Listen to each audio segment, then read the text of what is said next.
देना आपण किसी देना खाଇବା ପିଇବା ଖାଲି ପାଲ କୋଣେ ଦେଇକି ଯାଇଛନ୍ତି ଖାଇବା ପାଇଁ କିଛି ବ୍ୟବସ୍ଥା କରୁନାହାନ୍ତି କିଛି ଖାଇବାକୁ ଦେଇ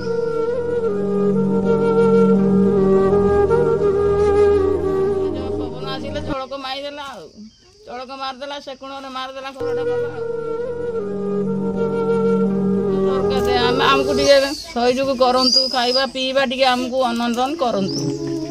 ଆମ ଘର ପୋଡ଼ି ଯାଇଛି 4 ବଖରା ଘର ଲୁଗାପଟା କିଛି ନାହିଁ ଖାଇବା ପିଇବା କିଛି ନାହିଁ ସବୁ ସରିଗଲା।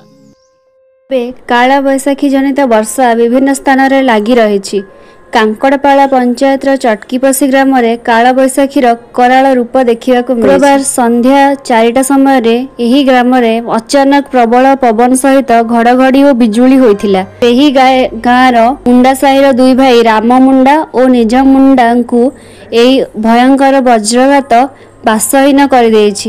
घटना घटवर 2 घंटा पर्यंत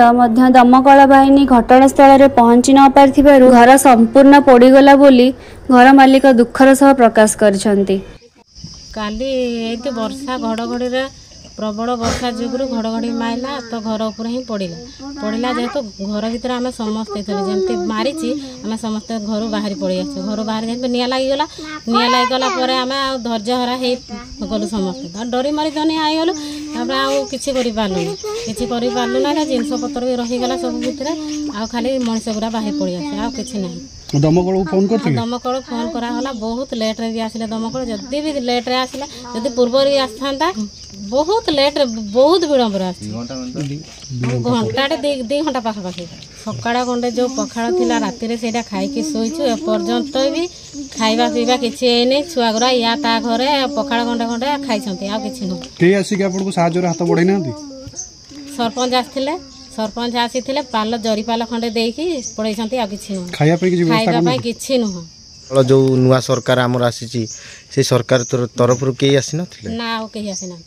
कांकड़पाड़ सरपंच तुरंत सेठाକୁ आसी सहायता स्वरूप 2टी पाल देइछंती। घर कोठी चठी होसे मुंडा साई कोन हेतिला काली सारा घड़घड़ी चल चल जे घरटा निया लागि गला बंचो किसी बंचेला नहीं धान चाउल सब फुटीगला आउ सरपंच मान रास्ते किसी देले नहीं खाली पालटा दे चलिया कथा कहला से चलिया आम देखुचु सी कहले ये बर्तमान जाइए सी कहले आम 12टा 11टा सुधा आम दे पारू कौन देवे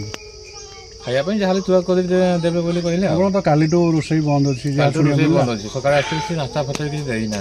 सर मुझे गुहारी करुच्ची घर तो सब पोड़ी जाइए घर खंड देले भल हाँ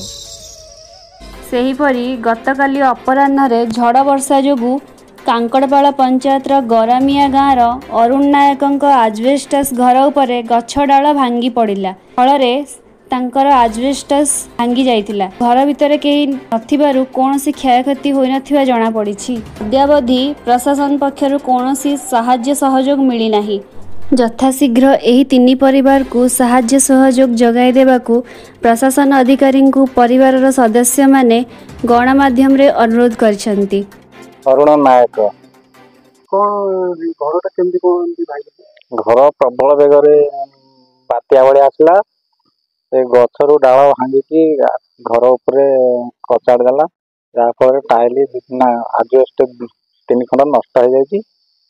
पानी फुल घर गला चाउल पत्र जहाँ थिला सब भेजिगला। सरकार तरफ किसी साहाय्य मिली सरकार तरफ साहाय्य बोली सरपंच सहित आसते आरआई आसते पंथलिस्ट देकी जाइछंती आ किसी साहाय्य मिली ना खाद्य ऊपर भी साहाय्य करना ना खाद्य ऊपर किसी दिया जाए ना खाली पंथलिस्ट देकी जाइछंती। कालियापाणी सुकिंदारू सुवर्णा न्यूज।